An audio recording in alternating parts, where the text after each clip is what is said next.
ITFD. I would be happy to answer some questions for some 50 free earbuds. My students really appreciate y'all's generosity. My name is Maria Cripe. I've been teaching at Pioneer Junior Senior High School this will be my 6th year. We start next week. And we are located in the north central part of the great state of Indiana. And I am the geometry and the algebra 2 teacher. I'm also the sponsor for Auto Club at our school. We are a rural school, so we are all about everything petrol and diesel powered.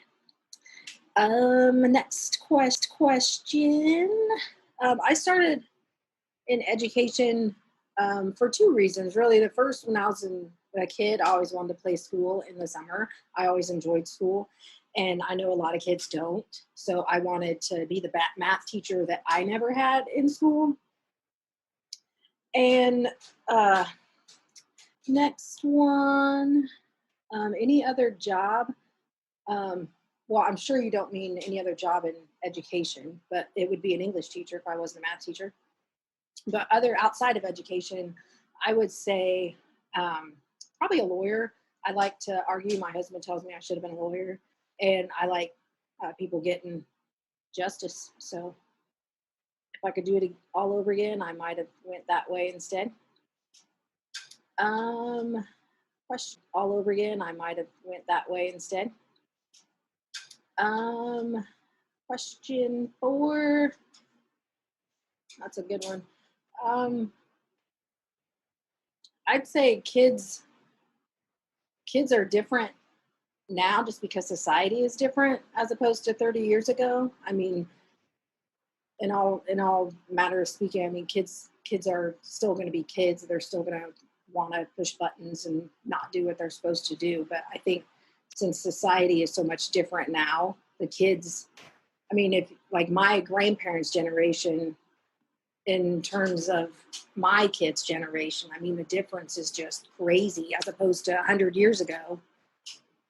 The kids 50 years ago really weren't all that different. But again, just the generational gap between like my grandparents and my kids is just crazy. So society has a lot to do with that, I think. Social media, unfortunately. How is teaching different? Again, for the same answer as the previous question. I mean, ideally, kids are to sit in a classroom and listen to everything the teacher says and do what the teacher says. I mean, that's how school is designed, unfortunately. And kids today, it's not so much. But I think teaching as a philosophy should be the same. I mean, you want the kids to learn, you want the kids to grow, you want the kids to be productive adults. So in terms of the approach, I think the approach is very different, or should be different. Next question.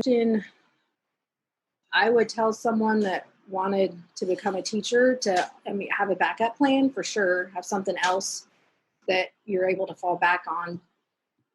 And then get in the classroom. If you're going to school, like be a substitute teacher. I mean, get in there, know what you're getting into before you spend all that money to do something that you discover you're not a fan of. And last question. One thing I would change to help kids learn, I mean, there's 1,000 different answers. I could go on and on, but the main thing is just, I think the expectation, like systematic from the top down. I mean, you can't, with all respect, you can't have students that haven't taught kindergarten through 12th grade dictating what the teacher needs to cover in each grade. I mean, there's a lot of standards that just, I mean, you can't cover everything. And it kind of just takes the fun out of learning for the kid if they're just going to a room because they're expected to go to a room and sit and listen. So again, I could go on and on for that. But those are your 7 questions. Again, I thank you for the earbuds. Have a great day.